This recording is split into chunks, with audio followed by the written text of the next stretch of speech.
Hello and welcome back to Shrink Happens. Today we're going to analyze one of the most iconic characters from Desperate Housewives, Bree Van de Kamp. Desperate Housewives is a very requested topic, and before we begin, I would like to ask which housewife to analyze next. Let us know below, and let's begin. At first glance, Bree looks like the embodiment of the American dream.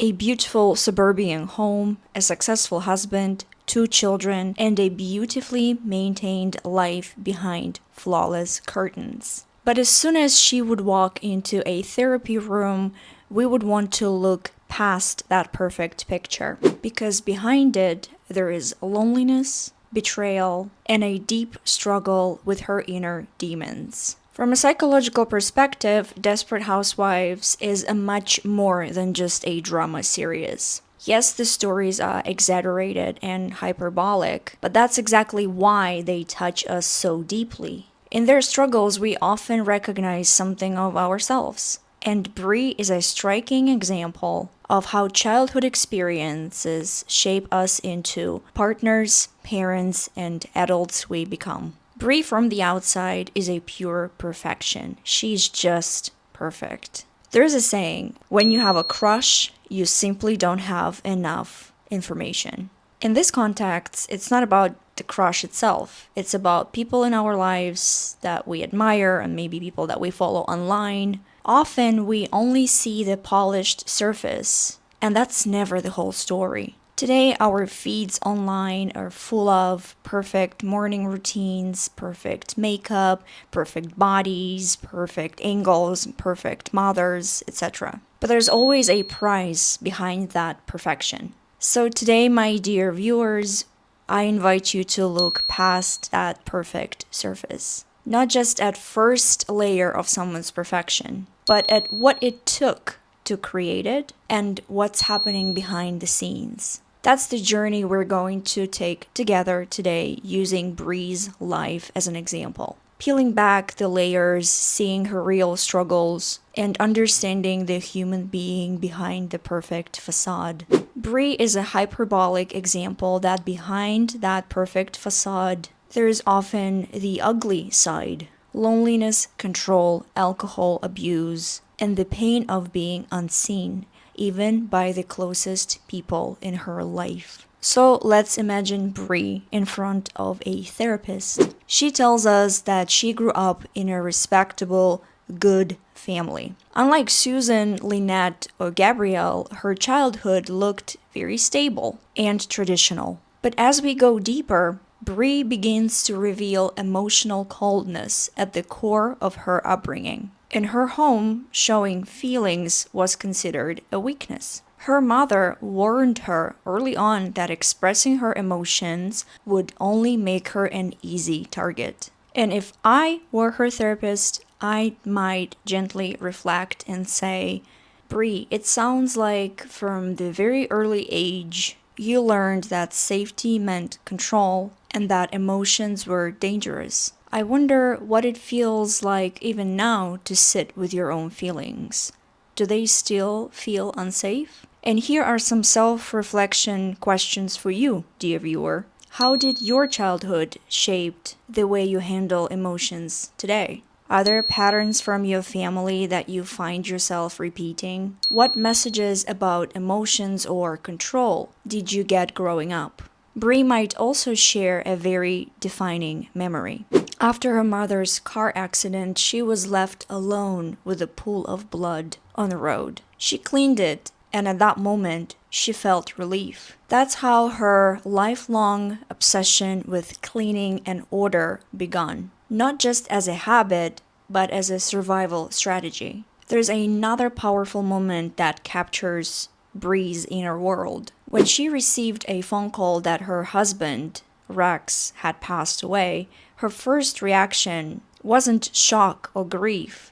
It was politeness. She thanked the caller, hung up, and immediately went back to polishing her silverware.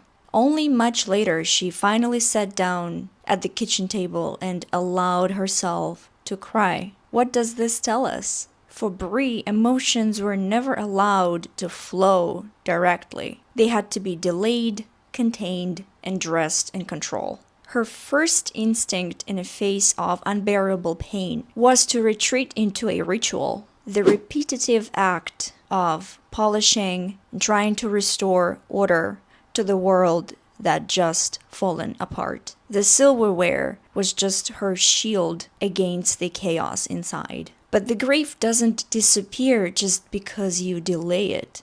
It leaks out later, often when the body and the mind can no longer hold it back. That's why only after finishing her duty, Bree sat alone in the kitchen and broke down. Psychologically, we can understand this as a way of creating control in the face of total chaos. When trauma overwhelms us, some people develop rituals or repetitive behavior to help us cope. For Bree, cleaning became a way to manage fear, anxiety, and the raw emotions she couldn't otherwise process. By wiping away the stain, she symbolically tried to wipe away the pain, as if scrubbing something clean could make trauma disappear. Over time, this pattern became a habit, showing up as intense perfectionism and a need for order in her everyday life. In this sense, what looks like obsessive cleaning is really a story about emotional survival, a way for Bree to feel safe even when her inner world feels completely out of control. I might say, so every time you scrubbed and cleaned, it wasn't just about the house. It was also about trying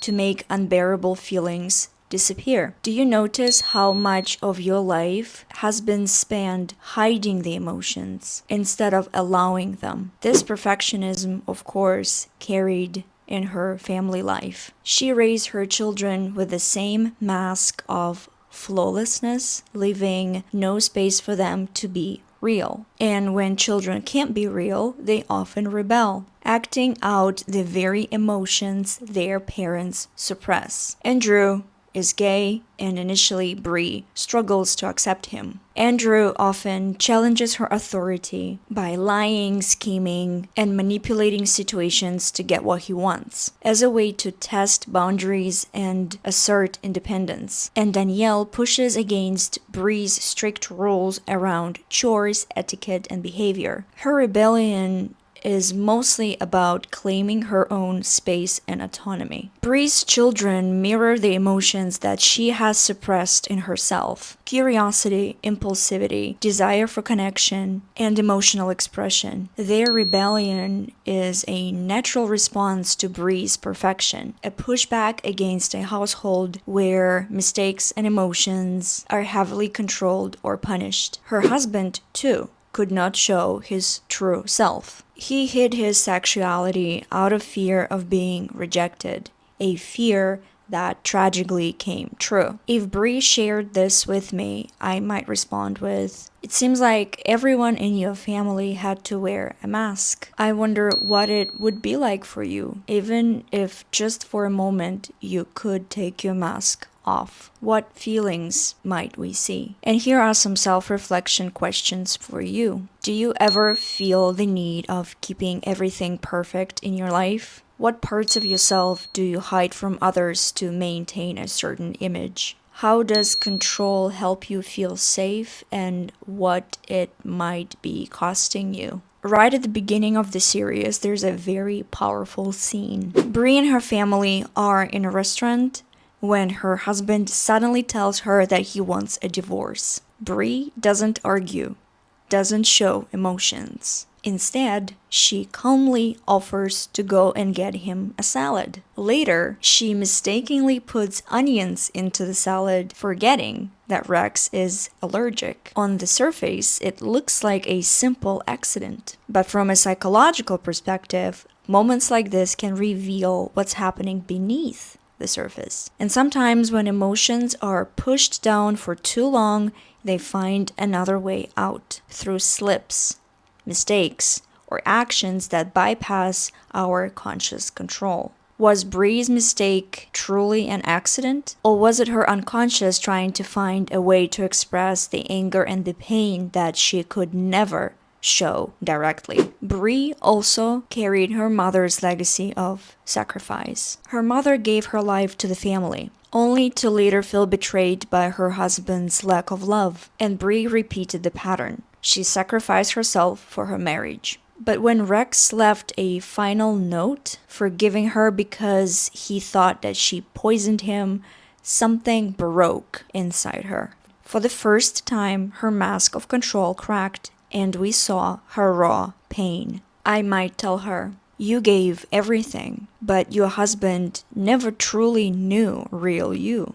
That's a very heavy burden, to sacrifice yourself but still feel unseen. Alcohol later became Bree's way to loosen control. For many people, alcohol temporarily lowers defenses and allows feelings that have been hidden for years, such as anger, grief, tenderness, to come to the surface. For Bree, it served a very specific purpose. It was a tool to temporarily release the tight grip she held on her life, her emotions, and even her relationships.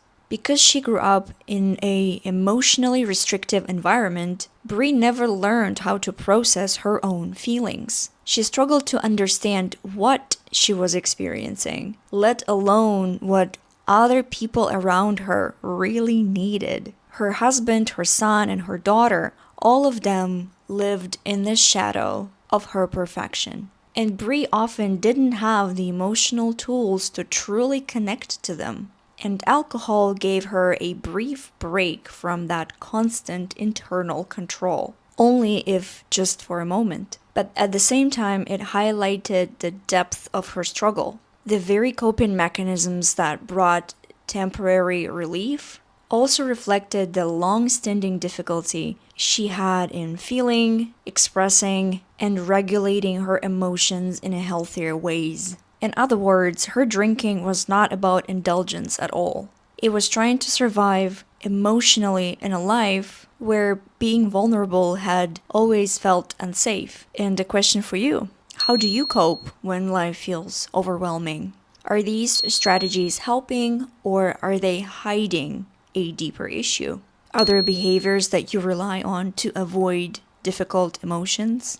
Bree also struggled a lot with emotional intelligence. She could not read her own signals, even when her body was crying for help, like that rash that appeared on her body when she tried to force intimacy with the pharmacist, because deep down she did not want it. And that difficulty wasn't just internal. Bree often missed social and emotional cues for others too. For example, once she casually revealed to her friends that her husband cries during intimacy, something that most of the people would immediately recognize as something private and sensitive.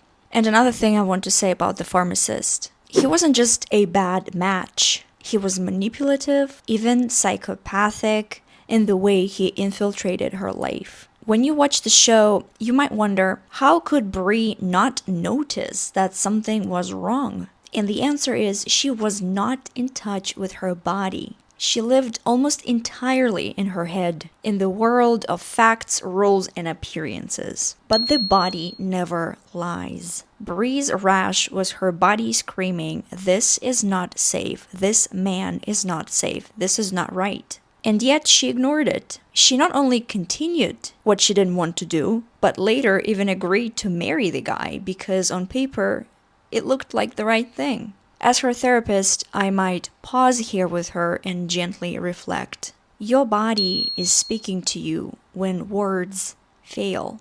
What would it be like to start noticing and listening to these signals instead of overriding them? That's a very important question I think most of us struggle with. Can you recognize the signals that your body gives when you're stressed or overwhelmed? And a very sad thing about Bree is that throughout the show, she was mostly alone. Yes, she had partners and she had friends, but she rarely let anyone see the real her. She just kept maintaining the perfect image of her life.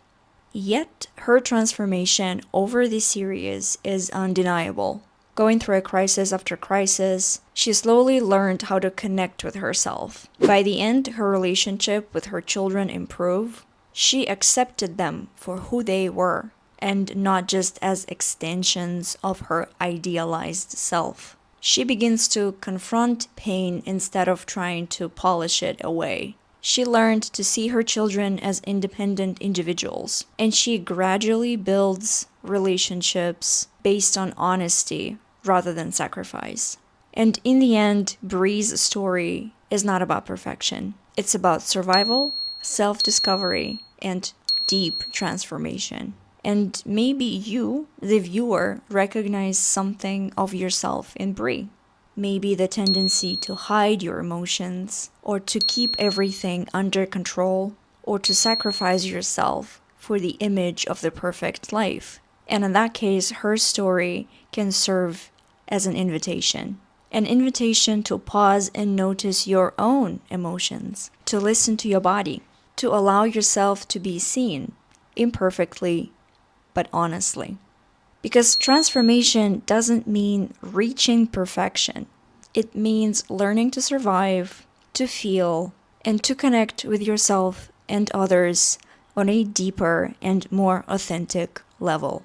So Bree's story is your invitation to unfreeze, to feel, and live more honestly. So thank you for watching, and I hope you enjoyed this therapy session with the one and only Bree Van de Kamp. I really like Bree, actually. I think she's my second favorite character. Can you guess who's my favorite character? Write the answer in the comments, and tell us who's your favorite character of the show, and which one of them we should analyze next. This was Shrink Happens. Stay safe, and I'll see you in the next one.